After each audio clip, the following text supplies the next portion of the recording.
Hello guys, welcome back to crazy Siri YouTube channel. So guys, నేనైతే ఏదైతే ఎగ్జాక్ట్గా expect చేశానో కరెక్ట్గా అదే జరిగింది. కాకపోతే ఇంకొంచెం ఫైర్ అనేది తగ్గింది అనిపించింది.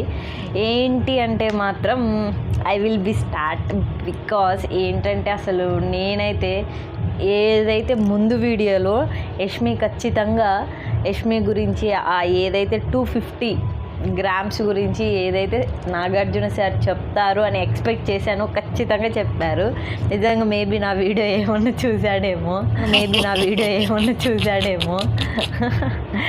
సో గైస్, నిజంగా దాంట్లో యష్మి తప్పు ఉంది కాబట్టి ఆ రోజు నేను ఒక పాయింట్ అయితే రేస్ చేసా. అదే నాకు సరికి కూడా అనిపించింది. యాజ్ ఏ సంచాలక తను ఏమైందో తెలుసు కదా. సో ఫస్ట్ కానీ చెప్తా. So guys, let's welcome. So మొత్తానికి సాటర్డే ఎపిసోడ్ అయితే స్టార్ట్ అయిపోయింది. ఫస్ట్ కంట్రీ డిలైట్ యాడ్ అయితే ఇచ్చారు. దాంట్లో ఆబ్వియస్లీ విష్ణుప్రియ ఉన్న టీం అయితే గెలిచారు. దాంట్లో యష్మి ఉందనుకోండి, బట్ ఆ టీం అయితే గెలిచారు. ఇంకా నాగ్ సార్ అయితే ఎంట్రీ స్టార్ట్ అయిపోయింది. నాగ్ సార్ ఎంట్రీ కాగానే నేను ఎక్స్పెక్ట్ చేసిన అమ్మ ఈరోజు ఫ్రైయర్ మామూలుగా ఉండదు అనుకున్నా. సో ఎంట్రీ స్టార్ట్ అయ్యగానే ఫస్ట్ చీప్స్ లేయండి అన్నాడు. ఏంటి అనుకున్నా. సో లేపాడు. ఫస్ట్ యష్మితోటే స్టార్ట్ చేయాలి బికాస్ ఆఫ్ ఇంకా నేనేమనుకున్నా అంటే ఇంకా గట్టిగా నాకు సార్ ఇంకా గట్టిగా అడుగుతాడేమో, గట్టిగా తిడతాడేమో అనుకున్నా. బట్ నాకైతే తిట్టినట్టు అనిపించలేదు, జస్ట్ ఏదో అడిగి వదిలేసినట్టు అనిపించింది. అట్లా చేస్తే నెక్స్ట్ కంటెస్టెంట్స్ కూడా అలాగే రిపీట్ అవుతారు. అండ్ ఆల్సో ఈ యష్మి ఎంత నాటకం చేసింది అసలు.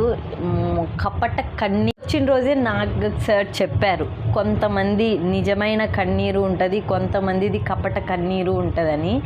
సో ఆ విషయాన్ని మాత్రం ఎగ్జాక్ట్గా యష్మి విషయంలో మాత్రం నాకైతే ఎగ్జాక్ట్గా యష్మియే అది అనిపించింది. కపట కన్నీరు కార్చిన యష్మి నిజంగా అస్సలు అంతసేపు వాదించింది. లేదు సార్, అది సార్, ఇది సార్ అని వీడియో ప్రూఫ్ అనేది బయటికి రావడంతో మూసుకొని ఉండిపోయింది.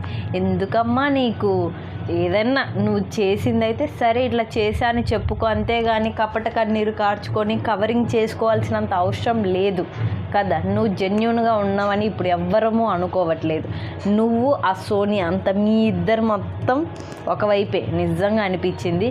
కానీ వెన్నుపోటు బాగా పొడిచావు సోనియాకు, అలాగే జరగాలి. సో అది గుడ్ పర్ఫార్మెన్స్ కింద అయితే మాత్రం ఫస్ట్ అభయ్ని పెట్టింది. అభయ్ ఓకే గేమ్స్ ఆడాడు, మంచిగా ఆడాడు. సో గేమ్స్ వరకు అయితే మంచిగా ఉంది కాబట్టి ఓకే. అభయ్ విషయంలో మాత్రం నేను ఇన్వాల్వ్ అవ్వట్లేదు, ఎందుకంటే బాగానే ఆడాడు కాబట్టి.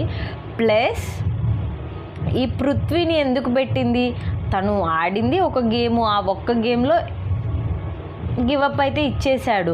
అండ్ ఆల్సో ఇంకొక గేమ్స్కి సపోర్ట్ చేశాడు. బట్ సింగిల్గా తన స్ట్రెంగ్త్ ఏంటో తెలుసుకోవడానికి ఆడింది అయితే మాత్రం ఒక గేమే కదా. ఆ ఒక్క గేమ్లో కూడా తను ఏంటో రాంగ్గా ప్రూవ్ చేసుకున్నాడు. పృథ్వీకి ఇవ్వడం అయితే నాకు కరెక్ట్ అనిపించలేదు.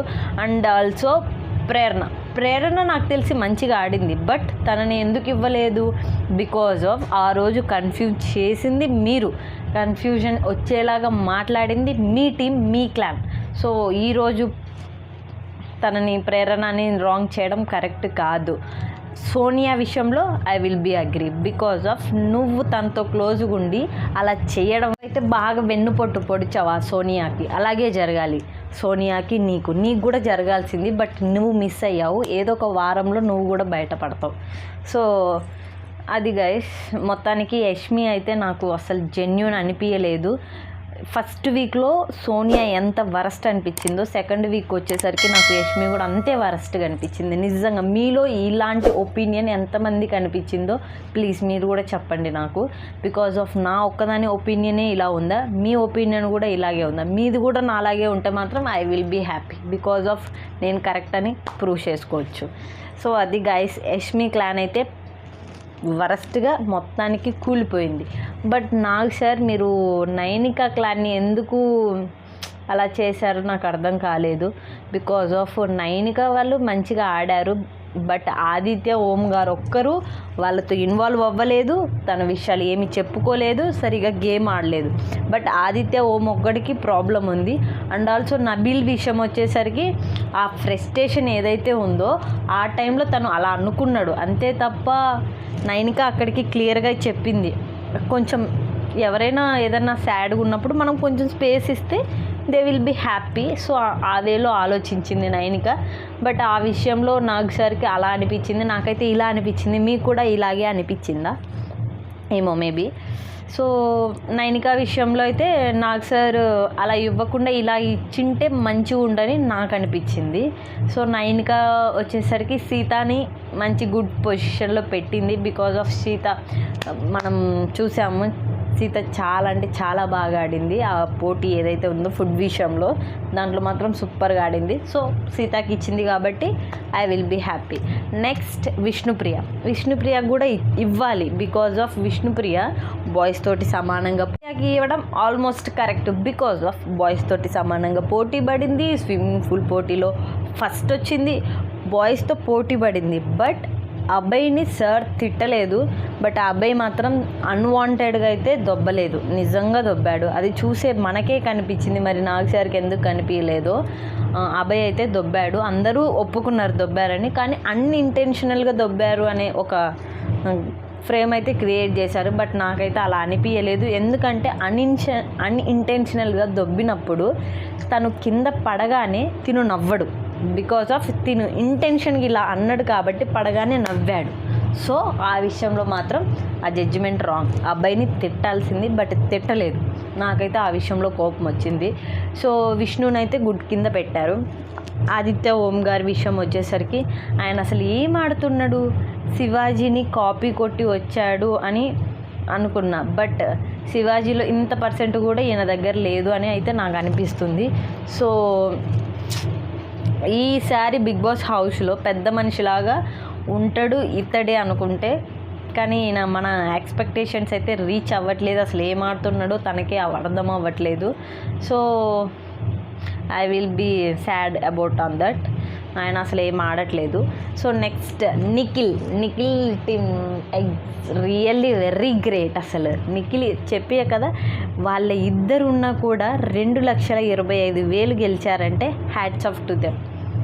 నిజంగా వీళ్ళు ఇంతమంది ఉన్నా కూడా 1,20,000 75,000 ఎందుకు, కానీ వాళ్ళు ఇద్దరు ఉన్నా కూడా ప్రూఫ్ చేసుకున్నారు వాళ్ళు ఏంటి తక్కువైనా చులకనగా ఉండకూడదు అని ప్రూవ్ చేసుకున్నారు.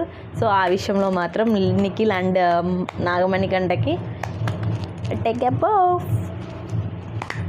సో అది గైస్, మొత్తానికైతే ఫైనల్లీ నాగ్ సార్ అయితే మాత్రం యష్మి అండ్ నైనిక వీళ్ళిద్దరూ యాజ్ ఎ చీఫ్గా ఓడిపోయారు అని అయితే షూట్ చేసేసారు.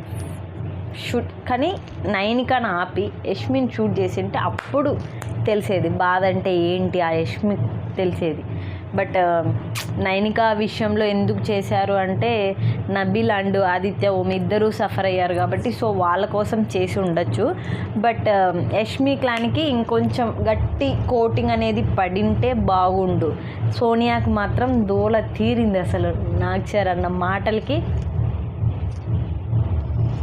మాటలు లేవు నిజంగా. సోనియా మాత్రం ఈ వారం మూసుకొని కూర్చుంది. సో నెక్స్ట్ వారానికి మనకు నిజ స్వరూపం ఏంటి అనేది బయటపడతాయి, ప్రతి ఒక్కరి బయటపడతాయి. ఎందుకంటే ఇంకా 2 వీక్స్ అయిపోయింది. 3rd వీక్లో ఎవరేంటి అనేది మనకి కొంచెం ఇంకా బెటర్ క్లారిటీ అయితే వస్తుంది. సో అది గైస్, వాళ్ళు యాజ్ ఎ చీఫ్గా అయితే వాళ్ళిద్దరు ఓడిపోయారు. అండ్ నిఖిల్ అయితే టు బి కంటిన్యూ, తను మాత్రం మంచి పొజిషన్లో ఉండి కంటిన్యూ అయితే చేస్తాడని నాగ్ సార్ అయితే చెప్పారు. నెక్స్ట్ చీఫ్ కోసం వీళ్ళైతే ఎంపిక చేసుకున్నారు. అందరూ అబ్బాయిని ఎంపిక చేసుకున్నారు. మేబీ మనకు 24 hours చూస్తే ఒక క్లారిటీ వస్తుంది. బట్ 1 hour చూడడం వల్ల మనకు క్లారిటీ లేదు. బట్ అందరూ అబ్బాయిని సెలెక్ట్ చేసుకున్నారు. మేబీ తను మంచిగా ఆడతాడేమో, నాకైతే తను ఆడతాడని అయితే ఏం అనిపించలేదు. మరి అందరూ ఎందుకు అతన్ని సెలెక్ట్ చేసుకున్నారో తెలియదు. బట్ నాగమణికంఠని ఫస్ట్లో వచ్చినప్పుడు ఎవరైతే ప్రతి ఒక్క మాట అన్నారో ఈ వారంలో నాగమణికంఠ మీద చాలా గుడ్ ఇంప్రెషన్ అయితే వచ్చింది. అది మనందరం అబ్జర్వ్ చేసినాం. నాగ్ సార్ కూడా ఒప్పుకున్నారు గ్రేట్ అని. సో మొత్తానికైతే నాగమణికంఠ కూడా తన గేమ్ని అయితే స్టార్ట్ చేసేసాడు. సో అది గైస్, ఇంకా మొత్తానికైతే న్యూ చీఫ్ అయితే ఎంటర్ అయ్యాడు బిగ్ బాస్ హౌస్లోకి. దట్స్ అబ్బాయి అండ్ నిఖిల్ ఆల్రెడీ ఓల్డ్ చీఫే కాబట్టి మనందరికీ క్లారిటీ ఉంది. But we have to see about అబ్బాయి. సో అబ్బాయి గురించి తెలుసుకోవడానికి నెక్స్ట్ వీక్ మొత్తం చాలు మనకి. నెక్స్ట్ వీక్లో అబ్బాయి గుడ్డ పేడ అనేది మనకైతే నాగ్ సార్ మాటల్లో తెలిసిపోయిద్ది. సో అది గైస్, ఈరోజైతే మొత్తానికి ఇద్దరు కంటెస్టెంట్స్ అయితే సేఫ్ అయ్యారు. నేను ఎక్స్పెక్ట్ చేసిన ప్రకారం విష్ణు ఫస్ట్ అవుతుంది అనుకున్నా, బట్ విష్ణు ఫస్ట్ అవ్వలేదు. సో ఫస్ట్ సేఫ్ అయింది మాత్రము అసలు ఎక్స్పెక్ట్ చేయలేదు నేను ఫస్ట్ సేఫ్ అవుతారు అనేసి. సో నైనిక సేఫ్ అయింది, ఓకే హ్యాపీ. అండ్ నిఖిల్ కూడా సేఫ్ అయ్యాడు. ఇప్పుడు ప్రెజెంట్ అయితే వీళ్ళిద్దరు సేఫ్ పొజిషన్లో ఉన్నారు. రేపు తెలుస్తుంది ఎవరు మనకు ఎలిమినేట్ అవుతారా అనేసి. రేపు ఇంకా కొంచెం క్యూరియాసిటీతో ఉంటుంది మనందరికీ తెలిసిందే. వీకెండ్ వచ్చేసరికి సాటర్డే అంతా కోచ్ వార్నింగ్స్ అండ్ తిట్టడం మొత్తం అయిపోయిద్ది.